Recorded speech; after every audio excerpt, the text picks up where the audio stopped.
Good evening. Good evening and welcome. Welcome everyone.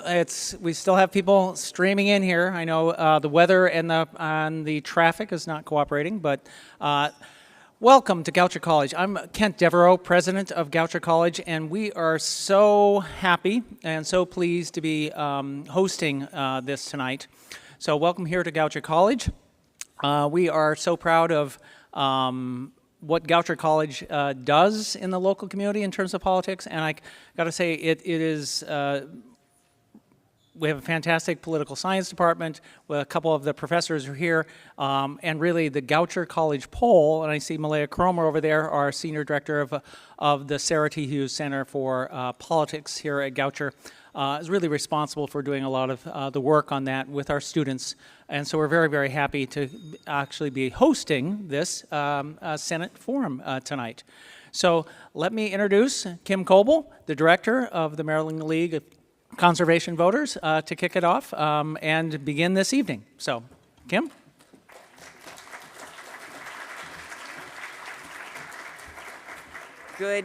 Good evening, everybody. Kim Coble, Maryland League of Conservation Voters, and I want to first thank my colleagues who are here and do all the hard work behind the scenes on these things to make them happen. We are really, really excited. Can't hear. Well, I didn't say anything important except to thank my colleagues for for their great work. And I believe this is the third event we've done with Goucher College, and we keep coming back because it's such a great partnership between the Maryland League of Conservation Voters and Malia's group that does all the polling and political information and candidate information. So it's a pleasure to be back here. I want to go through the rules of the event tonight just to be have full transparency. We invited all candidates that were polling above 15% when about a couple weeks ago when we looked at the most recent poll. 2 candidates are participating tonight, Angela Alsobrooks, the Prince George's County Executive Director, and David Trone, the congressman representing Maryland's 6th District. We're pleased to have them. We also invited Governor Larry Hogan to join. He was polling above that, and he declined to the invitation. Each candidate will be given 40 minutes on stage with our panelists, who will be sitting over there, to answer questions. The candidates were given the opportunity to review the questions in advance.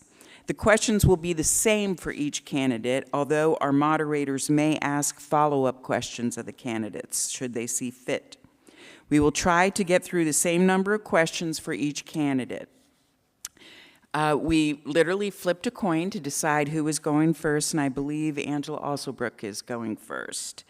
And that's it for the rules. Let me next introduce our panelists. I'm pleased to introduce Josh Kurtz of Maryland Matters. Also, Stacey Hartwell, who's on the board of the Maryland League of Conservation Voters Education Fund. Linda Cohn of the Maryland League of Women Voters. And Stacy Newley of the Goucher College Political Science major. So with that, please join me in welcoming them.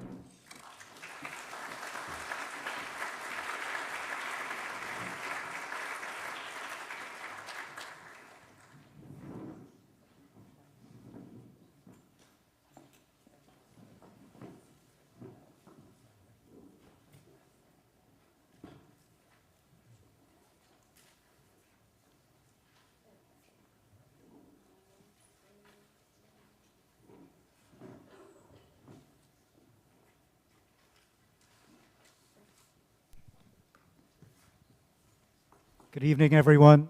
Thanks for coming. We would like to invite County Executive Angela Alsobrooks to the stage, wherever she may be. But there she is.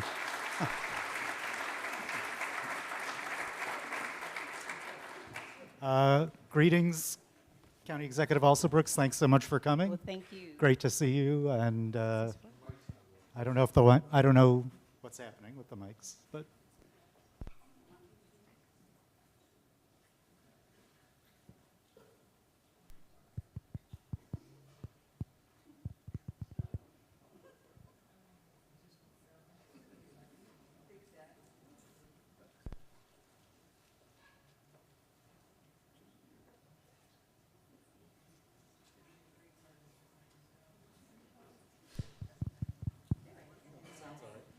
right. So Can you- we invite you to make an opening statement of up to 3 minutes, and then we'll pepper you with some questions. So Oh, welcome. right. Well, can you hear me there? Okay, you can hear me. Well, good evening, everyone. It's so great to be here tonight. I first of all want to just say thank you so much to Goucher College for hosting tonight's opportunity, this forum, and to all of our sponsors tonight, the League of Conservation Voters. I want to thank the League of Women Voters and others for hosting tonight, and most especially want to thank all of you all for coming out tonight to talk about what I believe to be one of the most important elections in our country. This is a time, it is not only that we are now facing this year the real threat of having Donald Trump reelected, which I regard as a real threat, but this is also an especially important election as we consider the fact that the majority in the Senate is now really at odds. It is now an issue, and so this is a most important election. I'm Angela also Brooks. I'm a native-born Marylander, so proud to have been born and raised in Prince George's County, where I have spent the last 27 years of my life in public service. I was raised in a very working-class family by two amazing parents who taught me that it was my responsibility to care for my neighbors. This was reinforced by the amazing others in my life, including my grandmother, whose name was Sarah Daisy Also Brooks. Sarah was a person who raised my father, his two siblings, and one other family member in a one-bedroom apartment in Northeast Washington, D.C. Sarah was a housekeeper in and around hotels around D.C., and my father told me that it was her greatest desire to work in the federal government. And he told me, many of you probably recall a time where you had to take a civil servant's exam to get a job there, and most especially a typing test. But Sarah could not afford a typewriter. And so my father told me that she put a white piece of paper on the refrigerator in the family's kitchen. She taped it on the refrigerator, drew the keyboard on that white piece of paper, and stood in front of it to teach herself the keystrokes to pass the civil servant's exam. She did pass that exam, got herself a job in the federal government, and I am so proud because I am her legacy. And what that has really helped me to understand over the years is that all of us, no matter where you are and how you came to be here, want the same things for our families. To live in safe and affordable places, to have the single best education possible for our children. When you're sick or someone you love, you want them to have access to quality and affordable health care, and we want true economic opportunity for all of our families. So this is what I've spent the last 27 years really working to achieve for our communities. It's what I will continue to focus on as the next U.S. Senator, and in addition to making sure that we continue to bring down the cost of health care, that we are ever working to make sure that we are bringing down crime and preserving and keeping our communities safe, that we are also creating jobs and income and bringing back critical resources to our state infrastructure, and that we're protecting our climate. What we know is that the threat against the climate is not a future threat. It is a current existential threat against all of our families, against our children. We have an affirmative responsibility to make sure that we take action now, really important action to not only preserve the health, well-being, and safety of our communities and our children, but that we pass on to the next generation a safe environment. This is the work that I've done. We'll continue to fight for that as well as democracy, and I'm really glad to be here tonight and to answer your questions regarding the environment and other issues, but this, again, is one of the most important elections of our time, and I believe I'll be able to highlight that a bit more during the question and answer. So thank you all so much.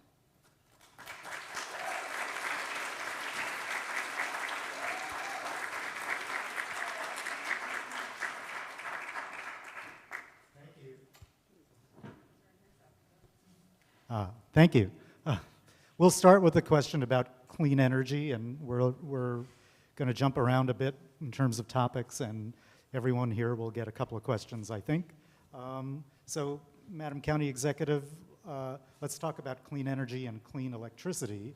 The transition to clean electricity is critical to tackling the climate crisis, and it presents a huge economic opportunity, and it's pretty popular. Rapid deployment of and investment of renewable energy sources like wind, solar, and geothermal is crucial and must be tied to the creation of high-quality union jobs. So what are your clean energy priorities for Maryland, and how do union jobs and underserved communities play a role in this transition? And so again, what I'd like to start by saying is just take a step back and remind all of us what we're talking about. We are talking about, again, a very real and present threat against all of us. The health of our children, many of whom are growing up in communities where, because of the heat in many of our, for example, urban areas, that we're seeing an increase in asthma. As county executive, one of the things that I have seen, of course, is that we have had these 100-year floods that now are occurring every year or two.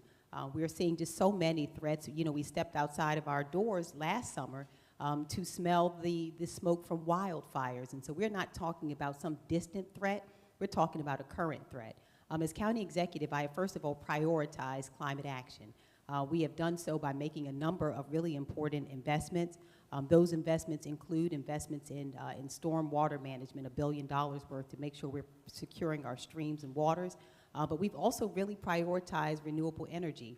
I'm proud of the work we've done, for example, with our electric vehicle, fleets of electric vehicles starting in 2019.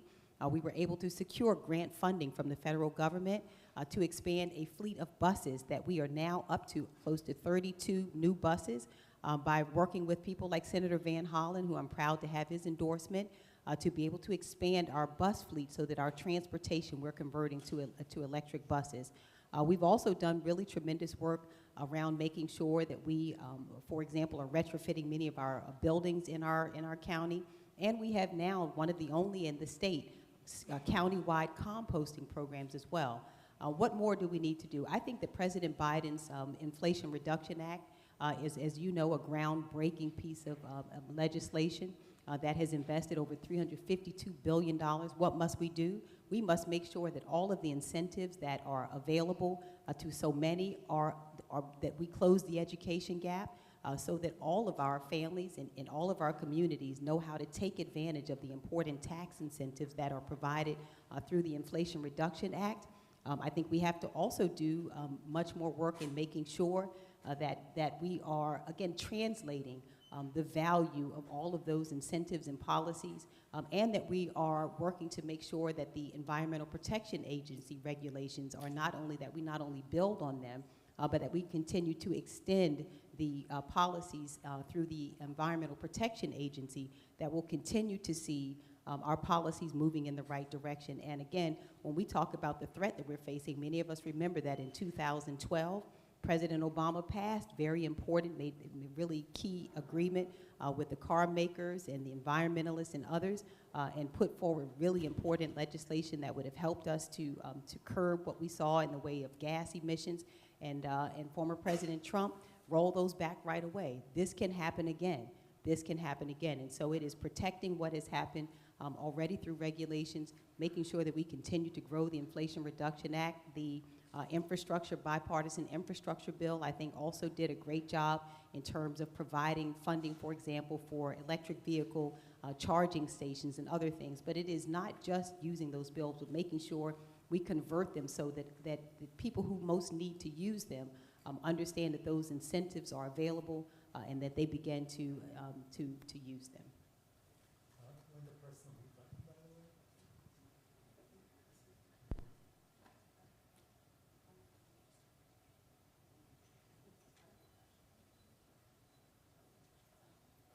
Is that on now? Okay, good. Sorry. Thank you. I am Linda Cohn with the League of Women Voters, so naturally I have a question about voting. We can't hear. Can't hear. Okay. Is that better? Yes. Okay, I'll get this.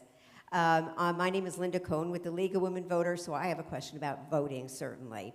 Maryland has a strong track record of expanding access to the ballot for voters and has implemented state policies like same-day registration and no-excuse mail-in voting.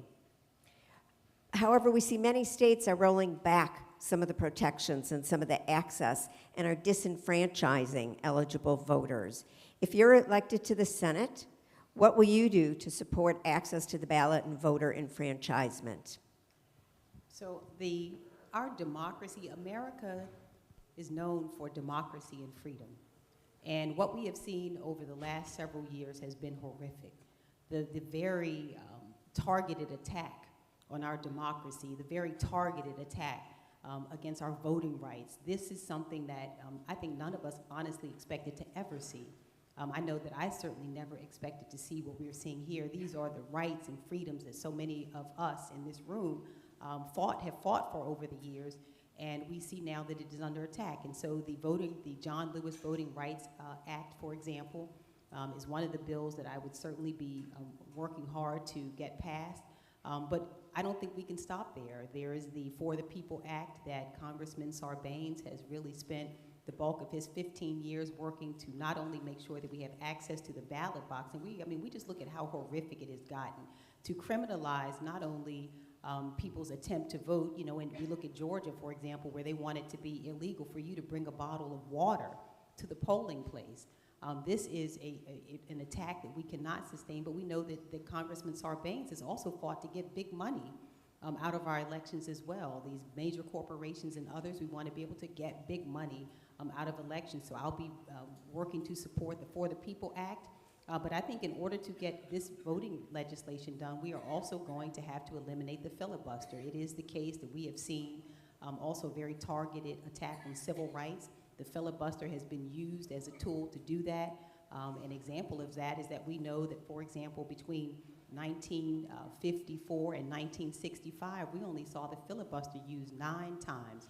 We can count now that from 2009 till 2014, the filibuster was used over 600 times to stop progress. And this, of course, is during President Obama's time in office. So the filibuster must be, I think, reformed in order to get the voting rights legislation passed.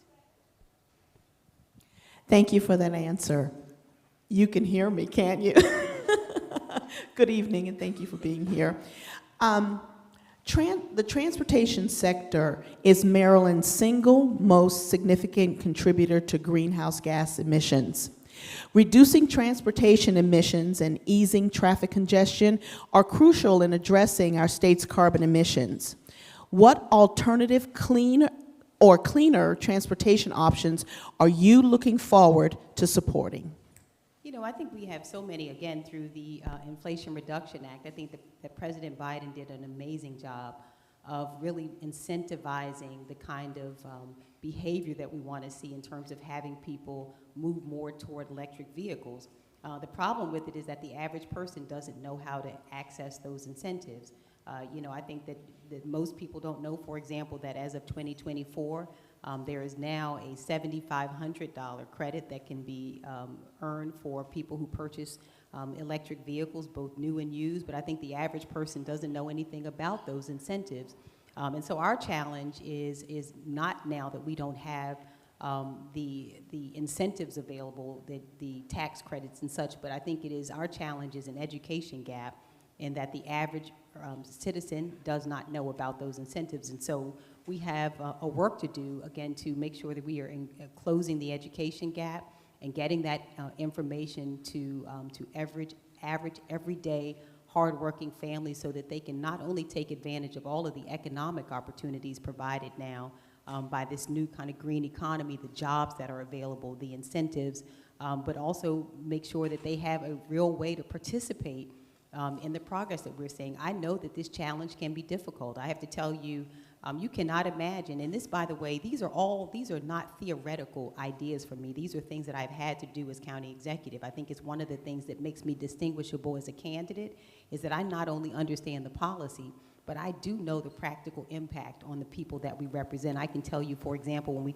think about this issue, I compare it to composting.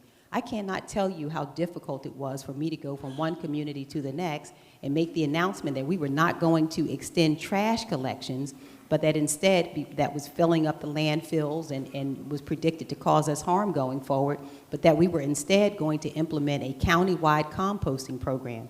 Can you imagine how unpopular that made me at these community meetings where the people said to me, I don't want to be bothered with composting. I want to go directly to the trash can, put my trash in, and be done with this. And it took patience and education for us to continue to go out and talk to our residents about the ways that this would be beneficial to us and to our children. And you don't know the joy that I feel now after being basically cursed out and told, accosted in the grocery store, how angry people were with me about this composting program. I can now travel our community and see the green composting toters, and more people are picking it up, and they're very proud to be taking part in something that is very positive for our communities and very positive for our environment, well, I regard electric vehicles and all of the other incentives and ways that we can all contribute to a cleaner environment to be the same. It just takes time, patience, and some education.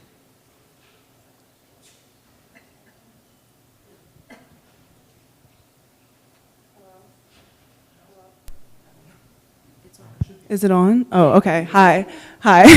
I'm Sydney. First of all, I would just like to thank you very much for being here. I know a lot of other students are very excited about this event. So my question is, there seems to be a growing level of disenchantment amongst voters, particularly young people who will be most affected by the climate crisis surrounding electoral politics and Washington's ability to mitigate the worsening climate crisis. How are you thinking about this as you connect with voters? You know, the thing with younger voters, and I have one in my house this year, my daughter's 18 and a freshman in college, is that they understand the threats all around them, and they're confused oftentimes about why the adults don't get it. I have the sense that our kids understand the threat the climate poses much more clearly than anyone else, because they have been present over these last few years to see the wildfires, they've seen the floods, they understand what the threat is, and they are asking the adults in their lives what we intend to do about it. And for many of them, it is very discouraging to wonder whether or not they will have representatives who take it seriously. So I think that the first thing that has to happen is that we continue to engage our young people and assure them that climate action is something that we will continue to support. I think we also engage them yet again, not only in the tax incentives and those things, but there are also the economy. There's a huge economy now created by the new green economy created by the investments that President Biden has made. The investment was a $352 billion investment that has created $600 billion in new economic activity. This is what we need our kids to know, is that there are many, many opportunities for them to participate. But all in all, we have to continue to listen to our next generation. This is something that I have done, and you know what? It's been helpful to listen. I talked to many of whom who told me, for example, that economic opportunity is the #1 issue for our kids as I talk to them. I've talked to college kids who said to me, we don't want the Democratic Party to continue to talk to us about lower inflation. We don't want to hear about the low unemployment rate if we don't know whether we're going to even be able to afford the cost of rent. When we graduate from school, we don't know whether we're going to be able to afford the cost of vehicles because of the interest rate. And they're concerned about the climate, and they're not so sure that we get it. I want all of the young people in this room who are listening to know that I do get it, that I am listening. And this is, again, work that I'm not only doing new, this is work that I've done as a county executive, because I believe that the people who are closest to the problems are also closest to the solution. And so I am excited to be able to serve not only now as county executive, but would love also to be elected senator, because I think we have to send people to the Senate who understand the cares and concerns of everyday people, of our young people, and who have not only come to understand what the policies are, but know how to implement those policies. That is most important, and that is what I do. Thank you. We have a Chesapeake Bay question next, and I should just say that we are halfway through with this we'll be halfway through our 10 priority questions. We'll see if we get to them all, but the Chesapeake Bay, as we all can agree, is a national treasure and a vital resource for Maryland. And while progress has been made in its restoration, there's still a long way to go. And partisan politics are threatening to drive a wedge in the multi-state partnership that's been working on Bay cleanup and Bay health for 40 years. So what can be done? What else can be done at the federal level to restore and protect the Bay, and how will you support that effort as a senator? Yeah, I think we all recognize that the Chesapeake Bay, it is a source of great pride for all of us who are native-born Marylanders, because the Chesapeake Bay is a national treasure, and I think when we frame it that way, it is something that is worthy of being preserved and protected, not only because of the value that it provides to Marylanders, but the Chesapeake Bay is a national treasure. And so I can tell you that as county executive, as I've mentioned, we've worked to do our part In Prince George's County, we have invested over $1 billion in stormwater management to make sure that we are preserving the streams and rivers that flow into the Chesapeake Bay. And as a U.S. Senator, I will continue to advocate for funding to make sure that we are able to keep clean the Chesapeake Bay and protect and preserve it. I think there's also an opportunity for us to be able to consider one of a part of the Chesapeake Bay recreation area, one of the national areas, to have a national designation that will help us to better protect it. And again, we know that it is not only a beautiful, beautiful resource, but it is also integral to our economy, to our fishermen and watermen, and our tourists who enjoy the Chesapeake Bay. And so it is vital that we continue to do everything we can to protect it, and I will be a huge advocate for protecting the Chesapeake Bay. Well, I'd like to dig a little bit deeper about protecting the Chesapeake Bay, only with a little spin on it. Agriculture, especially farms that apply manure to their fields, is a leading source of nutrient pollution in the Chesapeake Bay. The agricultural community has taken some strides to address the problem, but there is still much work ahead. How can you support the agricultural community in achieving substantial nutrient reductions? So let me just first say how important the agricultural community is to all of us. It's hard to mention agriculture without thinking about child nutrition, about thinking about our health and well-being, and so we recognize that agriculture is really, really important to all of us.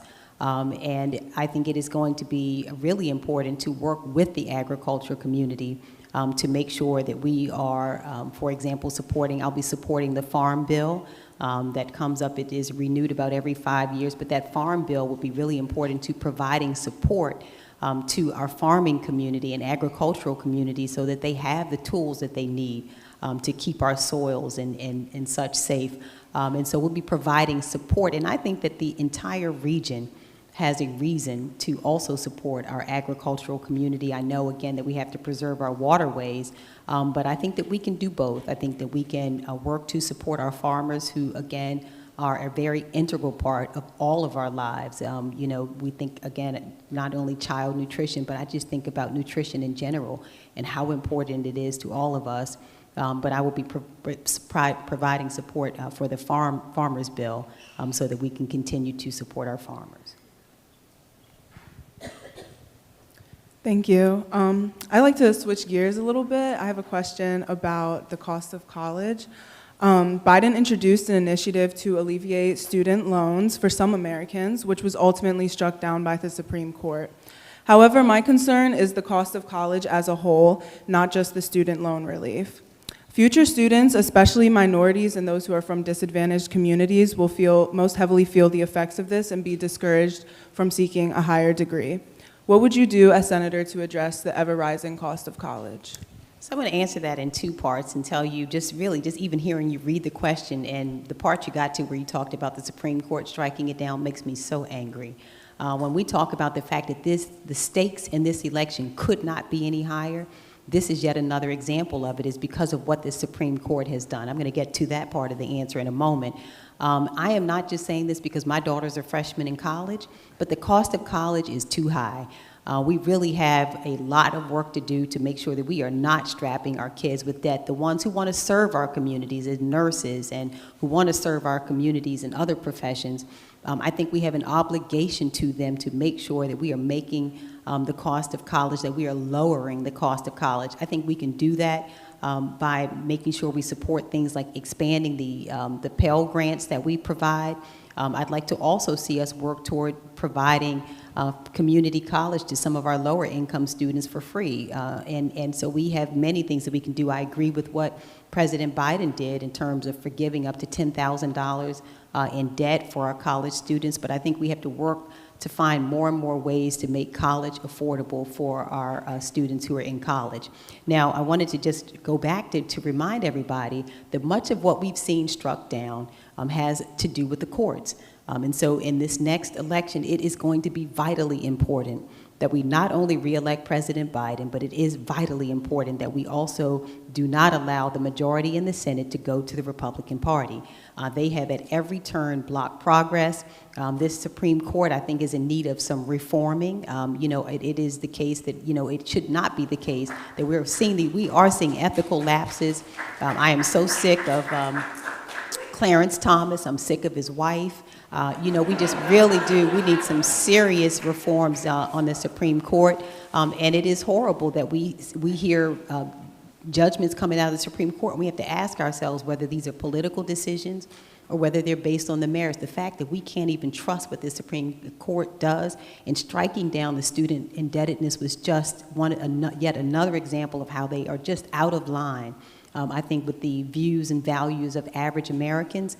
And it is time for some reforms on the court. But I do support our students, and we'll be working at every turn to make sure that we are bringing down the cost of college and that we're creating additional pathways for our children who are not interested in college, career and technical education, and entrepreneurship. This is something that I have also invested in as county executive. We just recently invested in another $15 million career and technical education and entrepreneurship hub in Prince George's County at one of our schools, because I think we need a pathway for every single one of our kids to succeed, including those who have disabilities. I'll be working to invest in the Individuals with Disabilities in Education Act. Every one of our children deserves to be successful, and I'll be there advocating for them.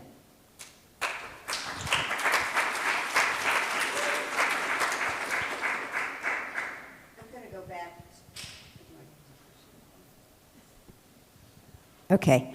I'm going to go back to agriculture because it is so important to the economics of Maryland, and it is also severely threatened by changing weather patterns, increasing summer temperatures, and saltwater intrusion due to sea level rise and climate change.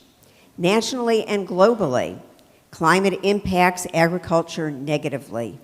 It disrupts food availability, it affects productivity, it reduces access to food, and affects food quality. How will you protect the farmland in Maryland and support access to healthy foods for Maryland families in the Farm Bill? So the Farm Bill is due to be renewed. It's about every 5 years. And I think the answer to that one is simple, is that I will absolutely be there to support the Farm Bill every time that it comes up. I think it was recently renewed. But I will be there. And you know, the good thing about the Farm Bill is this, and the good thing about agriculture is that this is one of the issues that we work on a bipartisan basis. I think it is a really lucky thing that farming and agriculture is not partisan. It's the kind of thing that we can work across the aisle on.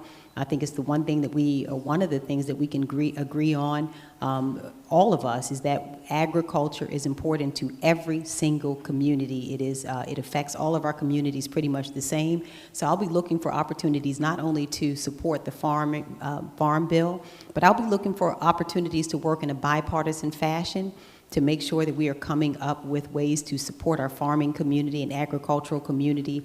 And I think this will be, again, one of those opportunities to do so and to find common ground with people all across the country who may not see eye to eye on many other issues, but I think agriculture is absolutely one of the issues where you find that there is widespread agreement on the way that we should move forward.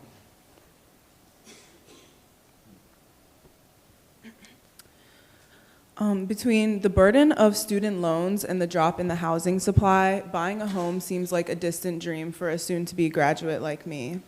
According to the National Association of Realtors, in just 1 year between 2021 and 2022, the average age of a first-time home buyer grew from 33 years old to 36 years old. What are your plans to address the lack of affordable housing? So housing affordability is a core issue. And it is an issue for every corner of our state. I have traveled across the state and found that in our rural areas, many of them are concerned about housing affordability. We've seen, for example, that the vacation home kind of syndrome that came about during COVID-19 caused housing to be unaffordable. It is a core issue all across our state. And so this is an issue that has to be resolved. I like what President Biden recently recommended or recently mentioned during the State of the Union address, where he talked about a $10,000 incentive to provide for first-time home buyers. But I think we have to do even more than that. The thing I will say to you, tell me your name again. Sydney. What I'll say to you, Sydney, and say to all of the students here, I want for you more than our generation has had. I think that's the obligation of every generation, is that we should want more for our children rather than less. More home ownership, we want you to be more successful in every single aspect of your life. I want you to be able to afford the cost of living. I want your health care to be more affordable and more accessible. I want every part of your life to be better than ours. And so I'll be working to bring down the cost of living. We'll do that by doing what we've seen, building on the Affordable Care Act. President Biden has capped the cost of out-of-pocket prescription drug medication for seniors. We have to do that for more, everything like from insulin. So building your health care, making sure that we are doing things like getting the permanent child tax credit. Everything I can do to make it easier for you and for your generation to live affordably, I will be doing it. That's not just in housing. I've done it as county executive. We have created since 2020 about 5,000 units of workforce housing because we want teachers, we want firefighters, we want the men and women who work at Wegmans to all be able to live in safe and affordable places. I've done that, for example, by using the Housing Investment Trust Fund, which we have been able to leverage funding from both the state government and the federal government to provide housing. I've been able to do it through the right of first refusal, where we have been able to buy properties as government that have 20 units or more, and to have those owners sign a covenant to keep the rents at a certain level. So I'll be looking for opportunities not only to bring back additional dollars for things like the Housing Investment Trust Fund and the right of first refusal, but working with the president and others on programs like the one that he recommended, the $10,000 credit. But we'll be, again, I want every phase of your life. This is what we owe you and owe all the students in this room to be better than what we had. And let me just add one other thing, Sydney, to you. When I talk about your life, I want to talk also about the fact that we'll be fighting like all get out for choice, for every woman and man in this room to make sure that you have the freedom and the privacy to make decisions for your own body. I say that for all the students here. So when we say every aspect of your life should be better than your parents, and we're not going backwards, we're going forward.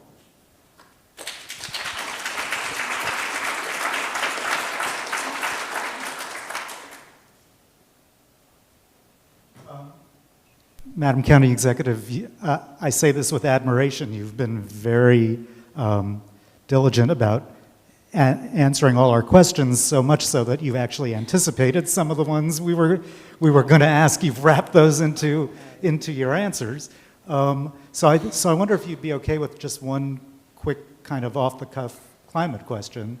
And it has to do with, if you're elected, kind of what you would be encountering in the Senate, because you will have colleagues who are climate deniers. You will have colleagues who will not want to do anything to address the climate crisis.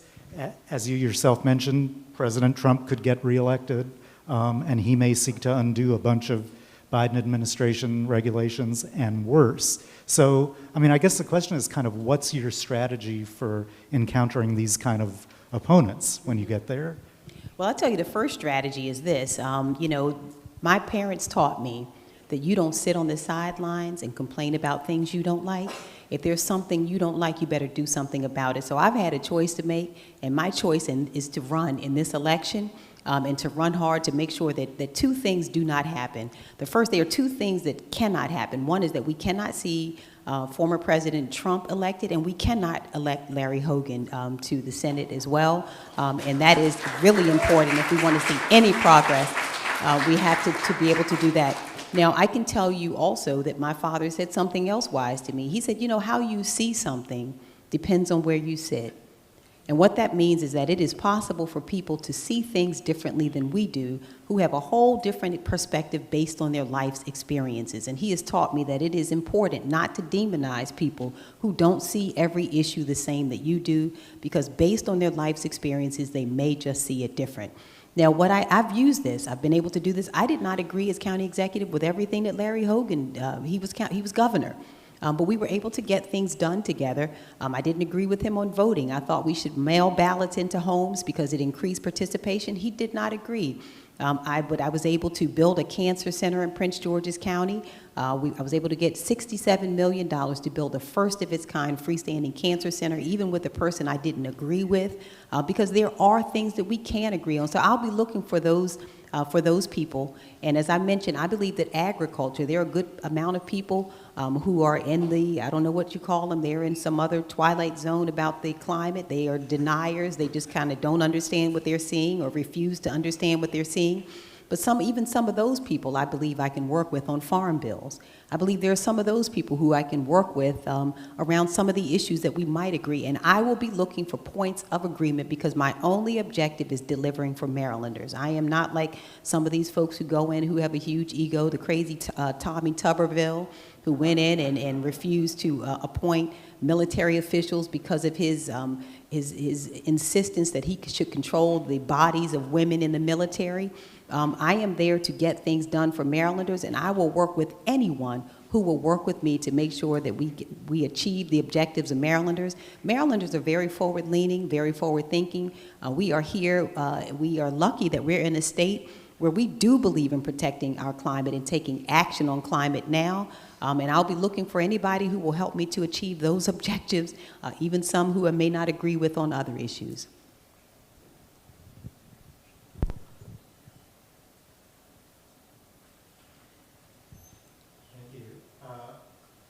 At this point, we just invite you to, make a 2-minute closing statement. Okay. And Well, thank you for being here. Well, I guess thank you so much, everyone, for having me tonight. And I most especially want to thank you for taking time to come tonight. As I've mentioned to you, it has been my greatest joy to have served over the last 27 years. I was raised, as I mentioned, in a very working class family, a mother who was a receptionist for her entire career, and a father who was a newspaper delivery person and a car salesman. But together, my parents convinced me that the highest calling was to public service, that there was no greater calling than to serve your neighbors. And so I started my career in 1997 as the first full-time domestic violence prosecutor to ever work in the state's attorney's office in Prince George's County. I loved it, defending women and families and children, and never stopped. I was elected in 2010, believing that all of us deserve to live in places that are safe, that every single one of us does. And so I ran for state's attorney, and during the time that I served as state's attorney, I oversaw a 50% cut in violent crime in Prince George's County, while also creating really important programs to keep children in school.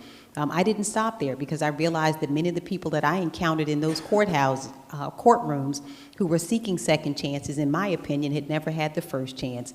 And by that I mean I saw the harm of not having addictions care, mental health care, affordable housing. I saw what happened when we had not invested in economic opportunity and jobs, and decided to run for county executive to do something about that. Over the last 3 years, I've continued to achieve those goals. I've broken ground on 10 new schools in just the last 3 years, opened 6 of them last fall for our children. We have opened the first of its kind mental health care and addictions care facility to ever open its doors in our county, when I realized that 70% of the people we were arresting every day and taking to the Department of Corrections were intoxicated when they got there, and that a third of all the people we were arresting and taking to prison were on psychotropic medications. Did something about that. Economic opportunity. I have worked hard to prioritize our economy because many of us know it. You go to the grocery store right now, the groceries are 25% higher than they were before COVID. There's a lot of pain we're feeling, so I've been working to create jobs and bring opportunity. Did that with Steny Hoyer, bringing back the national FBI headquarters to Prince George's County, to the state of Maryland. I've gotten $100 million of investment near the New Carrollton Metro, but we're just getting started. I know how not only to deliver for Marylanders because I have done it, but I will continue to do so, to bring resources back here, to continue the work that I've done on climate, to make sure, again, that we're not treating the climate like some future far-off threat when we recognize that it is a threat today. And so what I said to Sydney and others, I mean, it is that we all have a collective obligation to make sure that we are doing everything we can to pass along the very best future we can to our children. That's what this is about for me. I'm sure it's what it is about for so many of you. And I will be doing that with many partners. I'm really honored to have been endorsed by Governor Wes Moore, honored to be endorsed by Congressman Jamie Raskin, Congressman Sarbanes, Congressman Ivey, Congressman Mfume, and Senator Van Hollen. And I'm really proud to have had support of so many across the state who have worked with me over the years, and based on the work that we have done together, they believe that I am a colleague who they would enjoy continuing to work with. But the best support I'll get comes from you.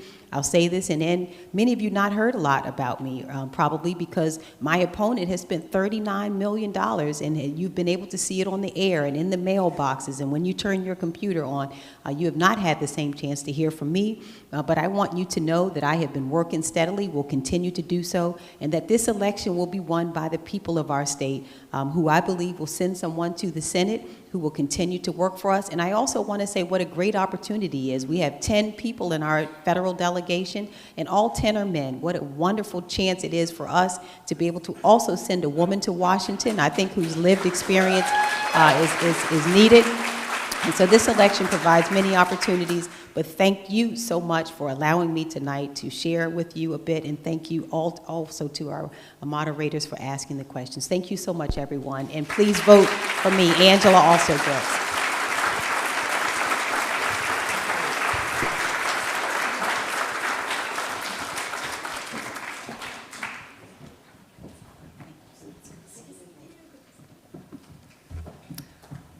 I think one of Representative Trone's staffers is here. Would you mind sending a message up to tell him to come on down to have the second part of our two-part forum? Thanks so much.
Ladies and gentlemen, Congressman David Trone.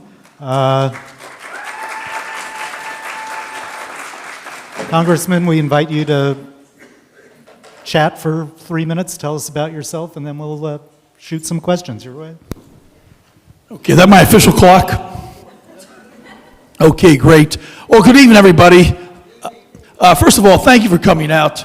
It's so important that everybody participate and be part of democracy, or literally, because it is on the ballot. We know it's on the ballot, and so you being here today is really, really important. And I love doing these type of forums. I think we're probably committed to probably 12, 13, 14 of them. Really, really important. And the issue we're talking about tonight is the most important issue there is, bar none. So often we get tied up into this and this and that, but at the end of the day, if we don't stop the climate change, if we don't protect our land, our water, our air, what do our children have? Nothing. What do our grandchildren have? Nothing. So it's trying to get public servants, which they call themselves politicians. I like to call myself a public servant, to think about long term. And long term is protecting this environment is job one, no question about it. So my background is I've been in Congress 3 terms now. I'm a businessman, you know that. I built a company called Total Wine and More from zero. I bootstrapped it to 12,000 team members. I operate 270 stores in 30 states. I know how to get stuff done. That I get. But I went to Congress to get more stuff done that can directly affect and change people's lives in certain areas. So the point is, I'm ready job day one. Every bill I've done the last 3 terms goes through something called the Senate. All of these bills go through the Senate. You're not just a member of the House, you're a member of the Congress. So every bill I've passed, we passed 26 bills last session on mental health and addiction alone. 26 signed by the president, all through the Senate. So my job is to find 10 folks in the Senate that are going to do what we think as progressive Democrats needs to be done. And I've led the U.S. Congress in addiction. I lead the Congress in mental health. And these are personal to me. As you know, we lost a nephew to fentanyl. Addiction runs in my family. Mental illness is something that affects my family.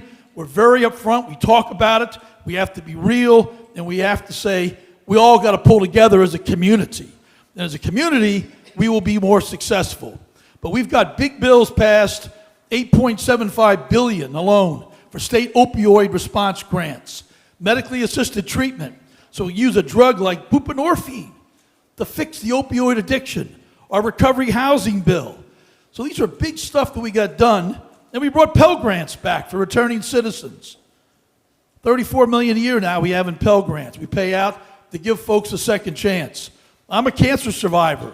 I got a second chance. So everyone deserves second chances. And that's something I really, really talk about all the time. But I get it done because I'm the 10th most bipartisan member of Congress. So 535, I'm number 10 most bipartisan. That's important. I'm also listed as the most effective member in the state of Maryland. Not just the most effective member, actually 3 times more effective than number 2. 3 times.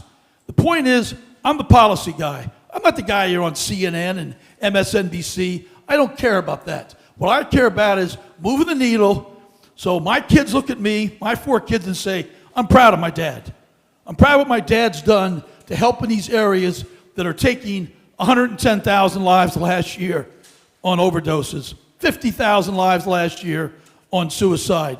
These are big numbers, and we've got to pull together as a community and do better. And I'm ready for some great questions.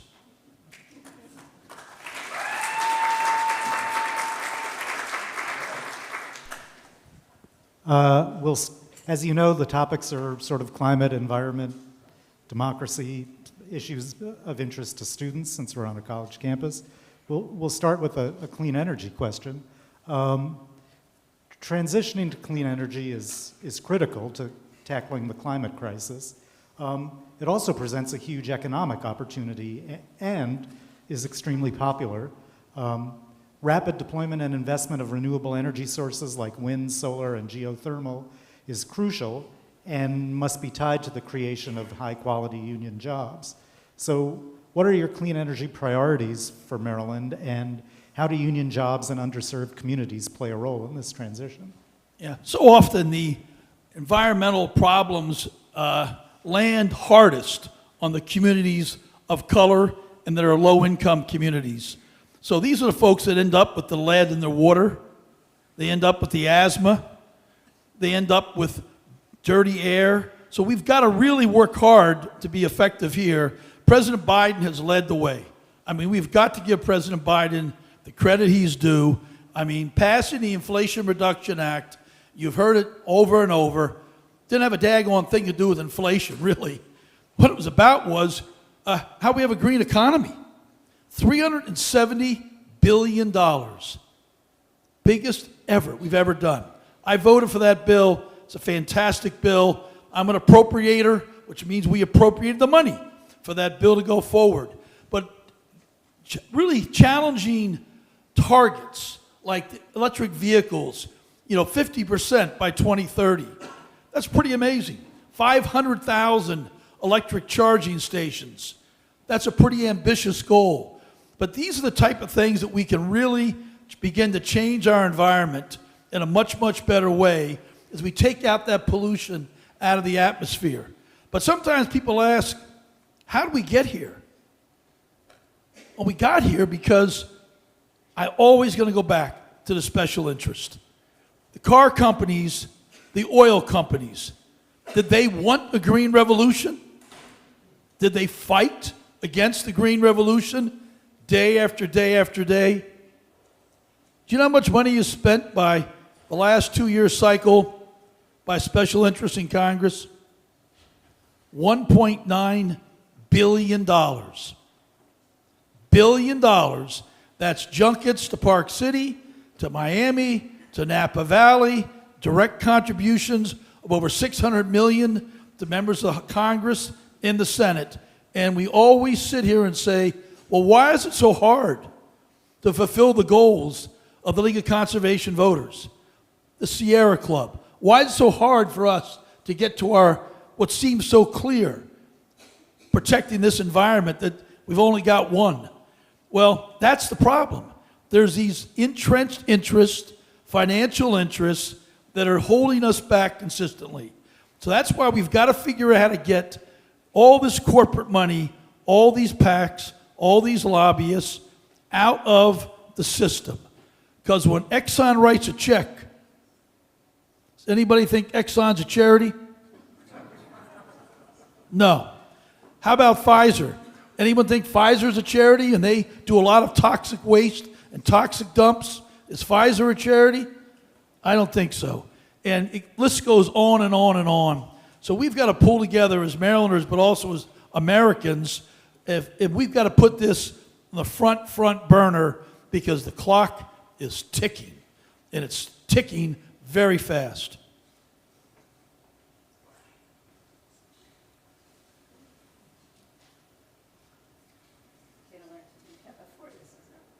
I'm going to turn to voting. Maryland has a strong track record for expanding access to the ballot with state policies like same-day registration and no-excuse mail-in ballots. However, many states, we're seeing that rolling back. They're rolling back voter protections, access, and disenfranchising voters. If elected to the Senate, what will you do to support voter enfranchisement and access to the ballot? Well, Linda, we talked about earlier in the opening, if we don't vote, we get what we deserved. We get bad government. Bad government. So we've got to do everything we possibly can to drive voter turnout. So all those things Maryland's done, and we should be doing now, which is mailing a vote to everybody's home. So everybody has an opportunity to vote from home, not just during COVID, but instead we see the Trump world rolling back, making it harder and harder to vote. What we've seen in Florida, we've seen in Georgia. It's time and time again rolling back voting. So the John Lewis Voting Rights Act, that's something I've already voted for. We already passed it in the House. We can't get it through the Senate. Passed the House, 10 votes short in the Senate. That's a pattern. John Sarbanes' bill, fantastic bill. H.R. 1. Speaker Pelosi, my friend, made it number 1 for good reason. All those wonderful things in it to eliminate that money, that dark money from Exxon we just talked about. All that would be gone. Vote number 1. House, yes. Senate, nowhere. So at the end of the day, you kind of quickly catch a pattern. The pattern is what we want to move forward in our democracy for all the things we in this room want to get done, and especially the things the League of Conservation Voters, etc., want to get done. We're blocked by 10 Republican senators. 10 people. That's all it is. 10 individuals are what block progress in this country right now. So what we need is what we've done in the House, slowly build relationships. When I know you, and we've gone to dinner together, I've sat with you in the chamber together, I've been to a basketball game, a Caps game, a Wizards game together, and we build a connection, and we build a relationship. We can find things where we have commonality.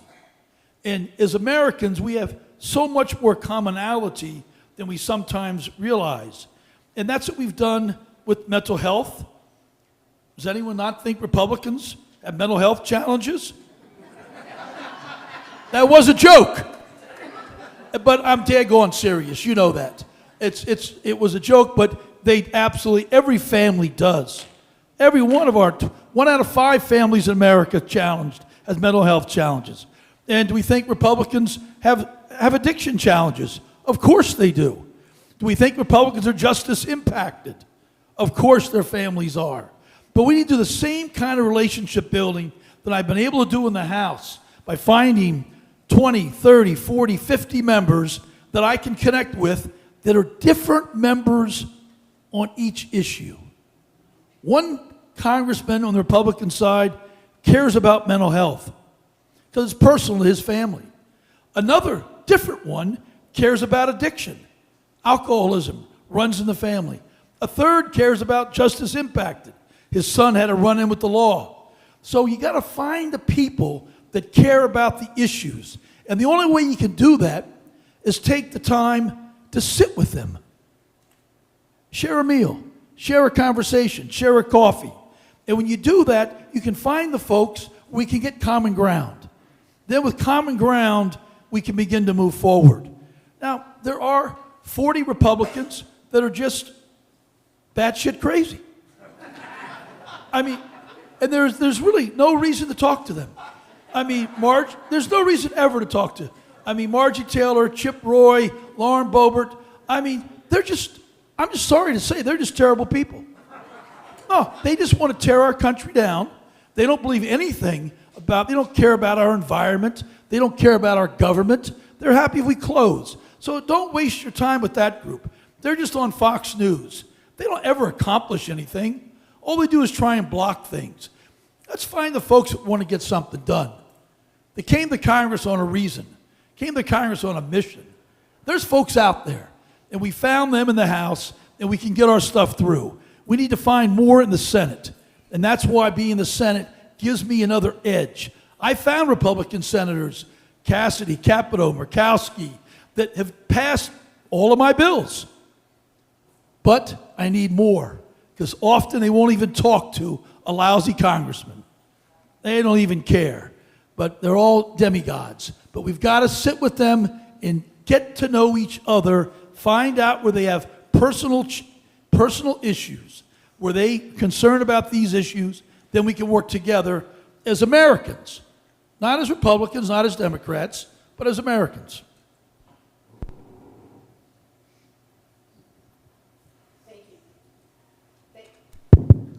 Thank you for that robust answer. Good evening, Congressman. The transportation sector is Maryland's single most significant contributor to greenhouse gas emissions.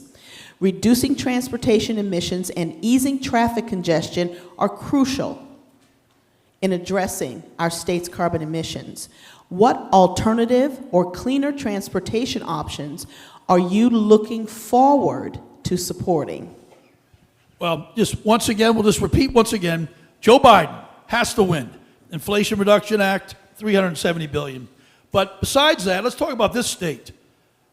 Larry Hogan, $900 million for transit for a red line in Baltimore to go east-west, and he said, we don't need it, and he gave the money back.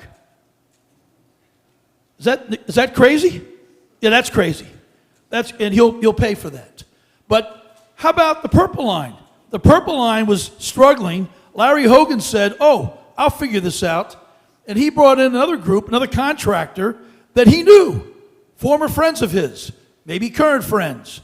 That's now $4 billion over budget, $4 billion, in 5 years, over budget late. And then that contractor walked off the job. So we've had big problems in this state with leadership on the red line, the purple line, but we've got to drive the transit piece. And Joe Biden has a lot of work on electric buses. As you know, we worked on those all through our district. We've been able to get grants, whether it's in Frederick or wherever it is, to have electric buses. That's absolutely crucial.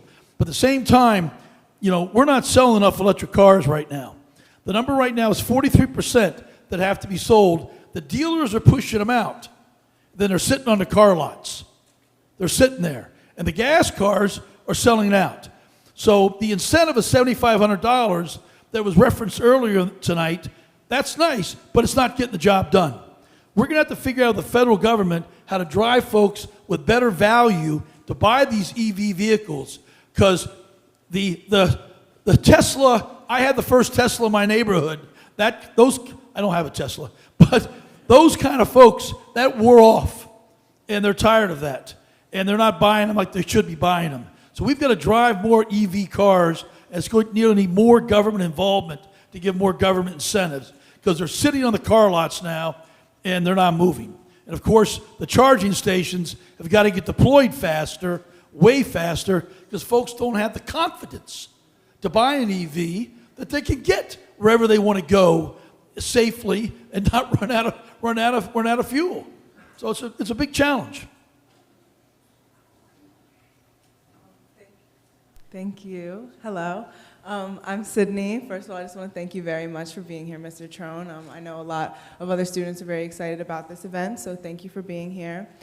Switching gears a little bit, there seems to be a growing level of disenchantment amongst voters, particularly young people who will be most affected by the climate crisis surrounding electoral politics and Washington's ability to mitigate our country's worsening climate crisis.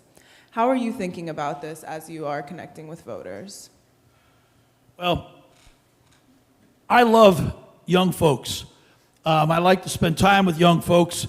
Matter of fact, earlier today, before I got up here this afternoon, I was at Prince George County Community College, and I got a great mug for free. And I was pretty happy about that. I got that and a t-shirt. And I had a sit down with a whole bunch of young voters.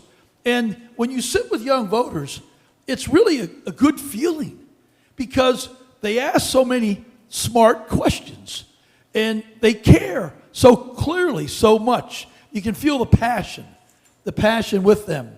But we've got to really work harder and harder. I have 4, as I said, young folks at home, and we can't let that generation become cynical. We've got to make sure that generation knows how crucial their vote is to save our democracy, and that their vote really, really matters to get the leaders that we deserve, and not get leaders like happened with the aforementioned, whatever that man's name was. We can never let that happen again. So engaging young voters is important, but we have to stop the cynicism. And part of the cynicism is where they see the money. They see the dark money, the money where you don't know where the money came from. It went from a PAC into another PAC, and we don't know it came from Exxon. We don't know it came from Pfizer. We don't know it came from the pharmaceutical lobbying team. And that's what makes young voters cynical, because they feel like the fix is in. We can't get what we need to get. We can't get the clean environment that they and their children deserve. So we've got to work to fight against that cynicism. In my district, I go out, I have Montgomery County, Frederick, and all Western Maryland, and I speak to every one of my colleges every semester, once in the fall, once in the spring, and we try and talk about, I do a course on entrepreneurship, philanthropy, and public service. And now you can blend those things together. I was sitting on 3 college boards before I took this job. The Wharton School of Business, American University, and Furman University, where I was undergraduate. So I've spent a lot of time in the college campuses, and we've really got to make sure we work harder and do better to engage our young folks. Because if we lose them, we will absolutely lose our democracy.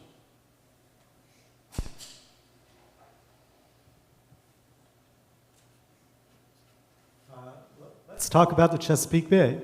The Bay, I think we all agree, is a national treasure and a vital resource for Maryland.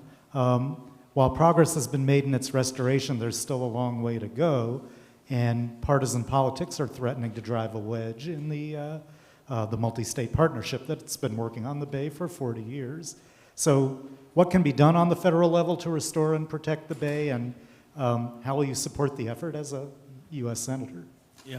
I mean, Ben Cardin did a spectacular job of putting the Bay front and forefront, to really work hard for the Bay. So we're going to work to follow the model that Ben put forth. We've been able to vote consistently for funding because I'm on the Appropriations Committee, so we get to say where the money goes. That's the right committee to be on. In the last session, we had $238 million over a 5-year program that's aimed right at the Bay and the Bay cleanup. We have another piece called ACE, which is another bill, which has $93 million in the 24 budget, and we have $100 million allocated, hopefully in the 25 budget. We begin appropriations literally next week on the budget for 25. Sorry to tell you, we just passed 24. That's kind of embarrassing. I mean, to pass the 24 budget 6 months after the budget started, that's bad government. That's what that is. It's bad government. So we've got to drive the money to the Bay, but we've also got to work in a multi-state partnership. I mean, Maryland's farmers, and I grew up on a 200-acre chicken farm and hog farm, and trust me, we did not do it right. We did not. We got 13 tons on my farm every day of chicken manure. 13 tons a day. Reason you got that much, the chickens ate 13 tons of chicken feed every day. That's kind of how it works. But that often ended up in the wrong places because the practices weren't there, the knowledge wasn't there, we haven't raised the issue where the farmers really understood it. But now the farmers really begin to understand that this is their country, this is their land, this is their air, this is their water. I'm endorsed by the farmers every single time. So I go out, spend time with the farmers, and Maryland has done a phenomenal job on no-till farming. We have really kicked butt on no-till farming. I can't report that from Pennsylvania. So we need to work, it's a 3-group together, Virginia's the 3rd state, that all feed into the Chesapeake. So we've got to work with Pennsylvania more. That's Governor Shapiro, who I know. We've got to get Maryland senators involved with the Pennsylvania governor and using him to help drive his legislature so they can do a better job of demanding more from their farmers, because their farmers are putting too much waste into the streams, into the Susquehanna, and then right on down into the Bay. So we know where these issues are, but that being said, the Bay is doing better and better, but we got a long way to go. I mean, we're seeing, less dead zones in the Bay. We're seeing more grass coming up in the Bay now than we've seen in a long time. We're seeing much better, oysters in the Bay. They're more healthy, but we've got to continue to work hard or we will slip in a heartbeat. We cannot take our foot off the pedal. We cannot, and we got to engage the other states, in particular Pennsylvania, when they come down. Thank you. As our next senator, what will you do to protect the drinking water supply across Maryland and ensure that residents have a consistent source of clean drinking water? I mean, drinking water gets back to a lot of things like lead pipes, and that's the biggest thing, and there's I don't know how many billion, but it's billions of dollars in the Inflation Reduction Act. So we've got lead pipes, and that's where our drinking water is getting, contaminated. And we saw about it in the news, of course, in Flint and those other cities like that. But it's all over this country. I was out in, might have been Cumberland, I can't remember, probably Cumberland, Boonesboro, and I remember seeing an old lead pipe. And the pipe was a major water artery line, and it probably was about, say that much. So that's about 10 inches high was the diameter of that pipe. And they had cut the pipe in half, then they brought it up to show it to us. And literally the whole bottom part of the pipe had growth and particulates there. I mean, you looked at it and you thought, there's no way ever in the world I would drink something out of that pipe. Yet all of the water, 100% for that whole area, was going through those pipes. And they said one time they actually backwash the water to clean the system. And they found out when the water was going this way, it didn't pick up as much particulates. But when they ran it the opposite way, they stirred it up, and then it came out literally brown. So, I mean, we've got to just not take our foot off the gas again, and because if we don't get the water right, we got no shot. And the other piece we got to work on is areas like coal mines. Out in Garrett County, we've got a mountain that had a giant coal mine strip surfaced. So all that coal was on the top and getting rainwater pushed into our streams. So we've been able to repatriate that, clean that up, and then now put a giant solar farm there. So the giant solar farm is going to drive roughly 26,000 homes. And that's pretty great to go from literally a strip coal into a solar farm. But those are the kind of turnarounds, that we need to get. Thank you. Switching gears a bit, I would like to ask a question about the cost of college. Biden introduced an initiative to alleviate student loans for some Americans, which was ultimately struck down by the Supreme Court. However, my concern is the cost of college as a whole, not just student loan relief. Since I began college 4 years ago, I watched my debt multiply as the cost of my education increased each year without an increase in my financial aid to supplement it. Future students, especially minorities and those from disadvantaged communities, will most heavily feel the effects of this and be discouraged from seeking a higher degree. What would you do as senator to address the ever-rising cost of college? No, as I said, sitting on 3 college boards, I've certainly seen the continually escalating cost, and having been a student myself in my MBA, I had to have student loans, and I met my wife. She got her MBA from Wharton also. She had student loans, but the loans then you could pay back. We got them paid back 5-6 years later, and everything moved on. But now the loans are just debilitating.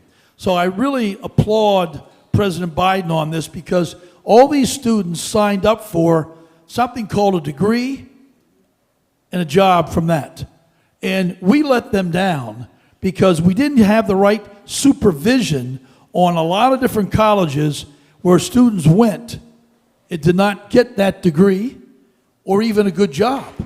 So we broke our promise with so many students over a whole period of years, and President Biden is trying to clean that up. To date, through February, he's actually, even though the courts have fought him tooth and nail, and he hasn't got done all that he wants, he's been able to take $138 billion, with a B, billion dollars of student debt and say gone. He has got a lot done. We have more to do, but $138 billion, that's not chump change. That's really progress, and sometimes I don't understand how President Biden's numbers aren't so much better when people think about all the man has accomplished. I mean, it's really mind-boggling how much he's got done. But we've got to get the costs under control, but we can't just, we layer on the debt, you can't buy the first house. If you can't get the house till you're later and later in life, can't get a car till you're later in life, it's also a drag on the economy, because these folks come out of college, they were getting cars, they were buying houses. Now that's not happening. That slows our economy down again. So we've got to figure out how to continually make it more affordable. A lot of different things we've talked about today with Dr. Williams at Prince George County Community College was, we really need to get to a K through 14 or a 3-year-old through 14 construct on public schools. We've been the same on public schools for about 100 years, K through 12. That needs to go away. We need to get our 3-year-olds in full day. 3-year-olds in Europe go full day in Europe. Why can't we do that here? We know they hear millions of words, and if they're in a right environment, our 3-year-olds are going to be reading when they're 7 and 8, and they're going to win in life. But if we don't get them the words, someone parks them in a daycare that's not doing the right care, and they park them in front of a TV, and nothing happens. So 3-year-old, 4-year-old pre-K, and then we need to get grade 13 and grade 14, where community college is all part of our public school system. I'm endorsed by the teachers union, 75,000 strong. So I talk with my teachers about this, my union members about this all the time, that we've got to we've got to get that first 2 years free under their belt. So then they've only going to have 2 years left out of 4 years. That's a start. It's not where we need to be yet, but it's a pretty good start. But free community college, that's the law in Tennessee. If Tennessee can do it, why can't Maryland do it? Hey, how about this? Anybody know where Garrett County is? Who runs Garrett County? Democrats or Republicans? Yeah, I get a whopping 25% of the vote there. 25. And I'm the best Democrat ever in Garrett County. 25. I started with 20. Now I'm up to 25. But they have free community college. They put that in before I ever got there, decades ago. Because the folks out there, Republicans, said, we want our kids to be educated, and if they live here, let's take care of them. So they have free community college. But so I think Maryland, the whole country's got to figure this one out. It's inexcusable that we haven't been able to figure this out. Filibuster. Senate filibuster affects the ability to, it can delay the passage of legislation, it can prevent the passage of legislation, including on some of the issues we've discussed tonight. If you're elected to the Senate, would you support reforming or eliminating the filibuster? Eliminate.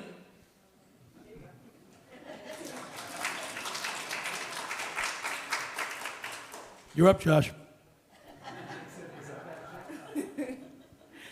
Terrible, terrible rule. Thank you. Between the burden of student loans and the drop in the housing supply, buying a home seems like a distant dream for a soon-to-be graduate like me. According to the National Association of Realtors, in just 1 year between 2021 and 2022, the average age of a first-time home buyer jumped from 33 years old to 36 years old. What are your plans to address the lack of affordable housing? It's a great question. I get it all the time, pretty much every event. And, I'm a business guy, so I kind of understand business. And so I dug into this. And the bottom line is right now there's 6.5 million folks in America want to buy a house, 6.5. We're producing 1.6. What that means is there aren't enough. We got that. And what that means is when there's not enough, prices go up because there's no competition, because we don't have enough houses. So why don't we have enough houses when all these folks want to buy one, but they can't? And that's why the agents are going up exactly, plus something called their interest locked, which I'll touch in a second. But the reason because we're short on workers. We're 650,000 workers short in the construction industry. And you know who builds all of our homes now in the construction industry? Virtually all. Latinos. Latinos are the group that is all over, because I'm supported and endorsed by all the unions virtually. So all the construction unions, the electricians, the plumbers, the carpenters, they've all endorsed us. So I've dug into this, and we're short because our immigration policies just don't make any sense. We need more lawful, forget the border. That's a Republican talking point and a distraction. Let's talk about how we drive our economy. We drive our economy with folks that have ideas that don't look like me, look different. And the difference of all of us, our diversity, that's what makes us such an unbelievable, incredible country, our diversity. And that's what immigrants do. And right now, we let in 1 million immigrants come in a year legally for the last 25 years. We've never changed it in 25 years. Why? Because Congress is waiting to do comprehensive immigration reform. Well, they've been waiting for 25 years. So maybe we as voters ought to say, quit waiting and get started, and maybe do a small step, then another small step, and another small step. That's what we do in business. We do one step at a time until we get the whole thing done. But we put out our platform is we need to move that 1 million, and our population was 100 million people then. Now it's 330 million, and we never changed. We need to take that 1 million to 5 million. 5 million legal immigrants by in-country immigration. In-country immigration means you don't come to El Paso and say, I'm presenting myself. You're in El Salvador, you're in Haiti, you're in Cameroon, you're in Ghana, and you go to the American embassy, you go to the American consulate, we have our staffing there, we have our immigration judges there, you apply to be an immigrant in America, and they say, yeah, we want you here. Because, let me tell you, Apple, immigrants. Google, second-generation immigrant. eBay, 44% of our Fortune 500. 44% of those companies were founded by immigrants or the next generation. Immigrants create tens of millions of jobs. I see it in my business. The diversity in my business makes us stronger because immigrants look at things differently. So by getting those immigrants here with lawful immigration, they avoid the cartels, they avoid the horrible things that happen there, and if they're not going to be admitted, they can say, here's why you can't be admitted, and we're going to try and make this happen. And we want them to be here. If you have a brother, a sister, an aunt, an uncle, we need to get those folks here. If someone wants to come here and study college, we need to give them a green card and get them within 5 years. 5 years. We can't have people waiting 20, 30, 40 years.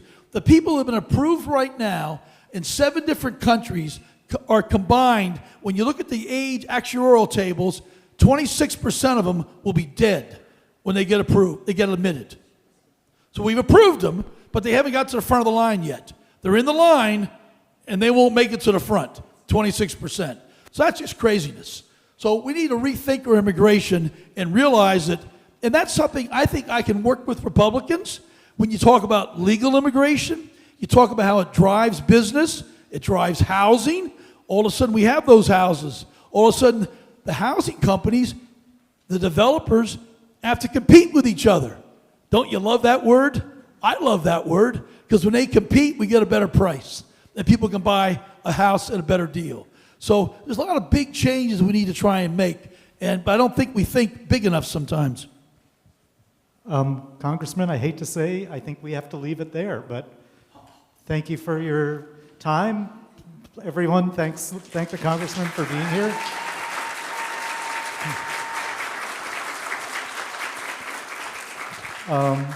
And final words from Malia Cromer, I believe. Yes. Hi, everybody. Thank you so much for joining us tonight. I also want to especially thank, noticed our friends from Edenwald made the trek up from there, and we always really appreciate and love to have you on campus. And thank you to all the students who came, and Mr. Trone and County Executive Alsobrooks. It's always a pleasure. Now, there was a raffle for the students.